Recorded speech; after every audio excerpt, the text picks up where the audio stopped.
Hello and welcome to Jazz Guitar Lessons Berlin. Today it's episode number 43 and I'm going to talk about the importance of a practice room, and I'm going to share 5 tips with you how you can create the perfect practice environment. So tip number 1 is find a place where you can practice and nobody will hear you.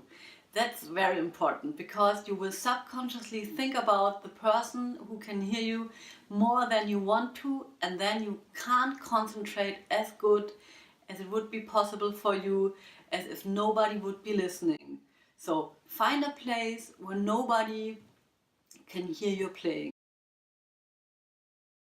Tip number 2, be sure that you won't be disturbed, that nobody is knocking on the door or the telephone is ringing or something like this.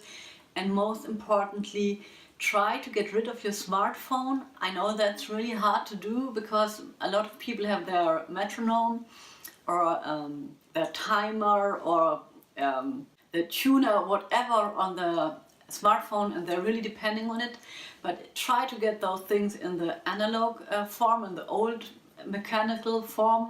The temptation is so big to use your smartphone just to have a little peek on your Facebook or Instagram or whatever you're up to, check your mails, and it can distract you and reduce your concentration, and maybe you have a bad message and then you can't think about anything else anymore and you won't have such a good practice session. So the practice room is really a space where the smartphone should stay out.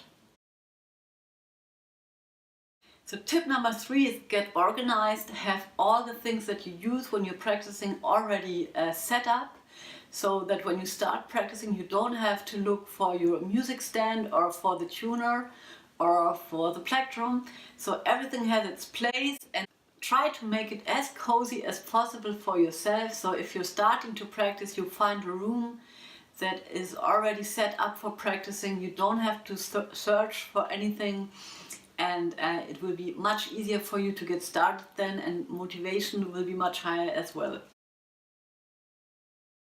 Tip number 4 is have a practice plan. Of course you want to have a practice plan. Don't start planning your practice session in the practice room. Do that the night before, and when you're starting to practice, just pull out your practice plan and start working. Tip number 5 should actually be tip number 1, because for me, as you all know, the most important thing is to have some good coffee. So tip number 5 is find a place where you can get really good coffee. In other words, maybe you find a place where you can have a break. If you don't drink coffee, maybe you do some yoga exercises or read the newspaper or go for a walk. Then return to your space and practice another hour.